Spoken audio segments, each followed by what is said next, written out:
Медер мырза депутат боло элек туруп, жогорку кеңеште депутат кыла элек иштерди кылып салган киши. Дегеним элге таанылыш үчүн азыр Ак үйгө барган 90 депутатым тааныбаган ошончо эл бар. Бирок 90 депутаттын алдына Медер мырзаны коюп койсо, бүтүндөй кыргыз журтчулугу тааныйт Медер.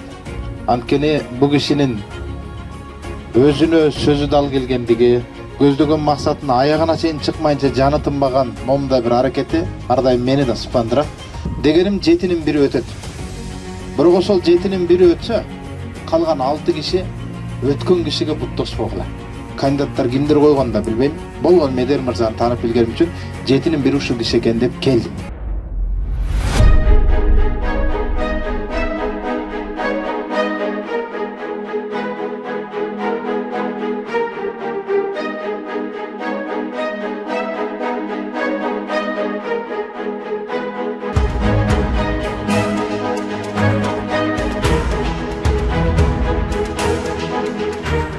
Бүгүн алгачкы эл менен жолугушуу иштерибизди баштап турабыз. Албетте бул ишибиздин башын Көк Арт өрөөнүнөн баштадык.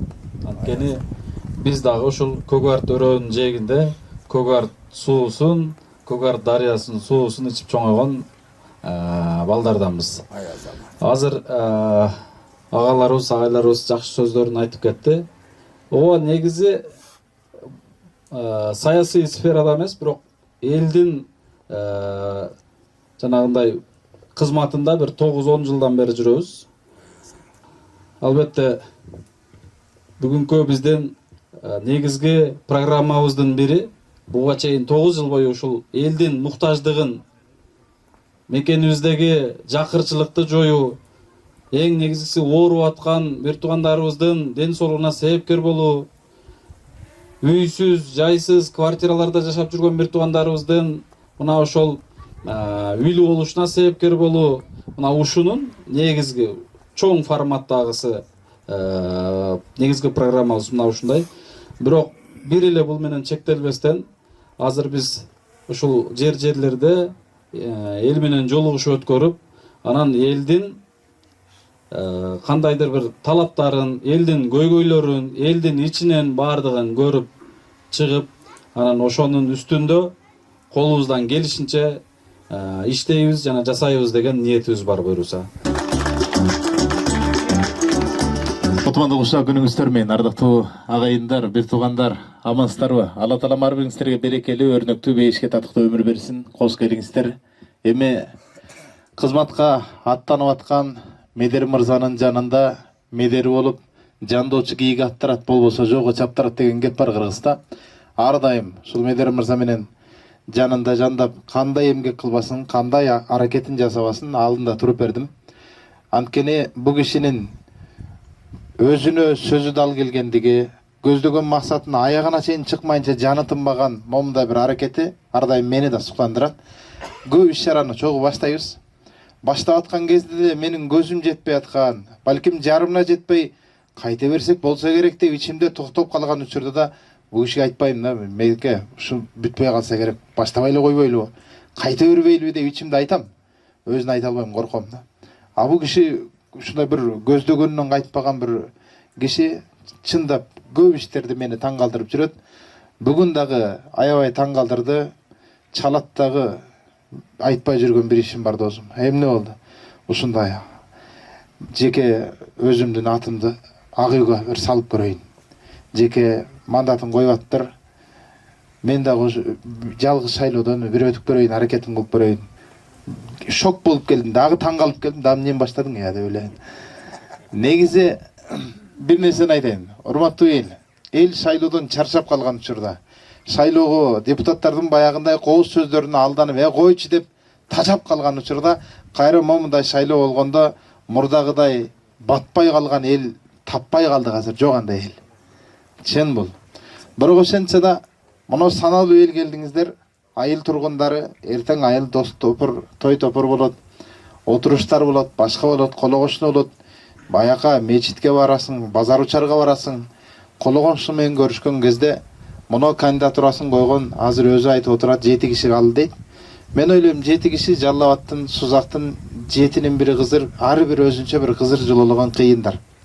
Бирок кээде ат чуркабай бак чуркайт. Атың миң чуркаса чуркасын, багың чуркабаса кыйын экен.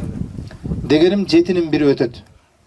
Бирок ошол жетинин бири өтсө, калган 6 киши өткөн кишиге буттоспогула. Өткөн кишини жамандабагыла. Мамлекетке кызмат кылыш үчүн сөз депутат болуп ак үйгө креслого отуруш шарт эмес. Кимиң өтсөң өт. Бирок калган алтың өткөн кишинин колуна кол, бутуна бут болуп бергиле. Азаматсың, моун багы чуркап кетти, биз өтө албай калдык, кийинкиден ашып калар, бирок алдыбыздан ушу киши өтсө жаман көрбөйлү. Сен айыңа мен калып кеттим дебейле. Мен ушу 7 кандидаттын баарына кайрылат элем. Урматтуу 7 кандидат, бирөөңдү да тааныбайм. Ким экендигин да аты жөнүн билбейм.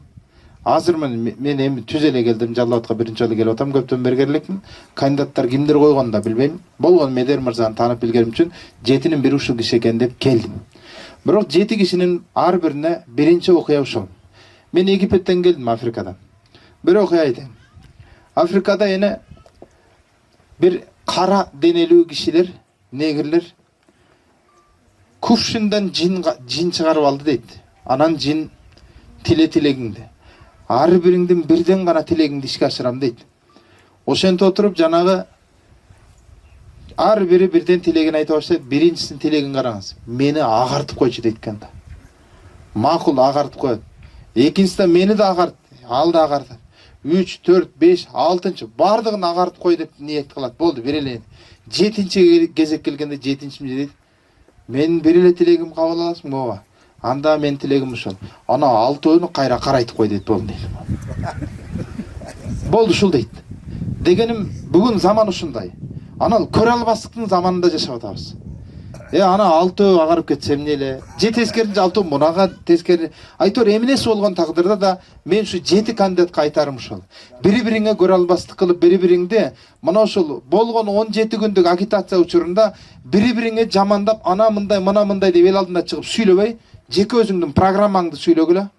Эл ошону кабыл алсын, программаңды уксун, жүрөгүнө колун коюп, анан акылы менен шайлоо күнү келсин да, кимге болсо ошого добуш берсин. Бул биринчи суранычым. Экинчи суранычым, Медер мырза депутат боло элек туруп, жогорку кеңеште депутат кыла элек иштерди кылып салган киши. Дегеним элге таанылыш үчүн азыр ак үйгө барган 90 депутатым тааныбаган ошончо эл бар. Бирок 90 депутаттын алдына Медер мырзаны коюп койсо, бүтүндөй кыргыз журтчулугу тааныйт Медерди. Дегеним элге кызмат кылуу жагынан ак үйгө барыш шарт эмес, туруп эле кызмат кылып койгон жигит. Болду ошол эле. Медер мырза азыр сөзүндө айтты. Мен депутат болсом, азыр көп жерге кол сунуп жете албаган, бут басып жете албаган, эшик кагып кире албаган эшиктер ачылат. Мындан да көбүрөөк жакшылыктарды жасайт элем деген жакшы тилегин айтып отурат. Мен ошол тилеги үчүн гана бисмилла. Анда келейин досум жаныңда, сүйлөш керек болсо сүйлөп берейин. Урматтуу эл, сиздер Медер мырза келип кеткенден кийин бул жерге дагы 6 кандидат келет. Ар бириңерден суранам. 6-өөнүн бири-бирин жамандаган ушагын сүйлөп аткан сөзүн кесе салып эле, былжырабай, бири-бириңди жамандабай, программаңды айтчы, болду, угайлы ошону. Деңиздер болду. Программаны окуңуздар, анан кийин кулак салып, ар биринин программасын салыштырып көрүңүз дагы, болду, кимге добуш керек болсо, ошону добушун бериңиз, болду, чыгып кете бериңиз. Мен сизди Медерге да бер дебейм, мына 6-өөнө да бер дебейм. Болгон ушул. 18 күндүк шайлоо учурунда 8 адам, 7 адам кандидатурасын келип, айыл тургундары Сузак району 7-8ге бөлүнүп кетпегиле. Ошону эле суранам. Карапайым эл, депутат келет кетет айланайын. Эл өзүңөр менен өзүңөрсүңөр. Ынтымаңар ыдырабасын, ошол эле нерсе. Ал эми суранычым ушул, 7-нин бири өтө турган болсо, өтсүн да, калган 6-өң ким өтсө да азаматсыңды желкесин таптап, аяк биякта алдынан өткөн кезде саламыңар түз болуп жүргүлө. Мен Медер мырзаны колдойм, жеке өзүм. Эгерде Сузактын тургуну болсом, мен Медер мырзага добуш бермекмин. Бүтүндөй урук тууганымдын бардыгы Медерге добуш бер деп айтмакмын. Депутат болсоң болбосоң да 90 депутат тааныбайт, бирок эл 7 миллион эл сизди тааный турган даражада кызмат кылдыңыз. Мына ушул кызмат менен кайра алдыга умтула бериңиз деп суранат элем. Бирок тилегим, дуам, акбатам ушул, буюрса ак үйдө өзүңүздүн бөлмөңүздө, ана ошол жерден элге кайрылып, урматтуу кыргыз элим, сиздерге терең ыраазычылык билдиребиз. сиздердин эл бизди колдоп турганда, эми элдин медери болуп, эл үчүн кызмат кылганга ак үйгө келдик мына деген күн насип кылсын буюрса. Канчалаган элге кызмат кыла турган адамдар ушул элдин негативинен качып коркуп, койчу деп качып калган заманда бүгүн элге кызмат кыла турган, алдыга чыга турган адамдар азайып атат акелер. Ошондуктан элге кызмат кылам деп келип атканда, могу медерди медериңер кылып пайдаланып алгыла да, могу көлүк чапкылап кызмат кылдырып алгыла. Болбосо бул киши да эртең дал ошондой энергиясы, толуп ташып аткан энергиясын эртең таппай калабыз. Менин медерге болгон урматчылыгым дагы да күчөп отурат. Мындай бир белди бекем байлаңыз эми. Өзүңүз баштадыңыз. Баягы адатыңызды кыласыз эми. Мен го жарым жылдан койчу үмүтүм артпай көп ишти таштай беришим мүмкүн. Бирок медердин ушул сыпаты жагат мага. Көздөдү аягына чейин чыкмайынча койбойт. Ушул кишисин, ушул сыпатын качан сиздей болом деп эле ушинтип кыйналып жүрөм мен медер мырза. Ийгилик каалайм сизге. Чоң рахмат. Жакшылыктарда көрүшөлү. Ушунча келип, ушу жерге убактыңызды кетирип кеткениңизге чоң рахмат. Алла разы болсун. Ушу кылган эмгектериңизге Алла разы болсун. Ушу Аллахым сизди колдосун. Ушу 7 кандидат болсо, ушунун арасынан ушу Кудайым сизди колдоп чыккан болсо, иншаллах, жакшы дагы, мындан дагы жакшы, Аллах жакшы көргөн иштерди кылат деп биз дагы ишеничтебиз. Иншаллах, чоң рахмат. Кудай кааласа милдетте мындай жүрөк ак таза болот да. Кылган эмгектерин баардыгын ушу YouTube'дан канча жыл мурун баштаса, ошо баштагандан бери көрөм кылган эмгектерин. Ошого мен баа берип, буга кошулдум. Ушу Кудай кааласа до конца сени колдойбуз. Кудай кааласа ушу ак үйдөн көргүбүз келет. Ушу себеби сен элге кылган жакшылыктарың билебиз, дагы кылат деген ишеничте колдоп кете беребиз.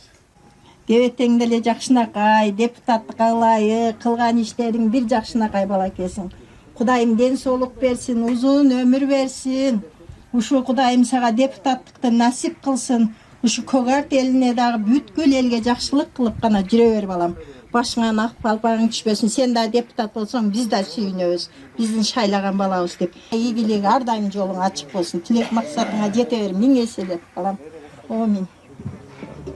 Siz Kuday kalasa deputat bulasız da işinem avuydan görürüz gelesiz. Kuday koldosun, yolun keder yolun hazır olsun. Hayırlı olsun transport. Amin.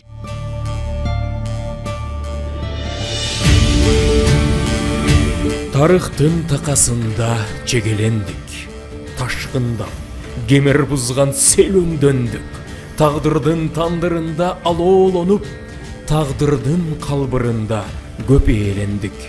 Таалайдын түпсүз көлү тереңделип, тайгылдык, кайра турдук беленденип, тамшантып турганыңдын өзү бакыт, таңдайдан даамы кетпес эгемендик. Номер 13-чү бир мандаттуу Созак шайлоо округунан Жогорку кеңештин депутаттыгына талапкер Сапарбаев Медербек Мусаевич. Номер 8.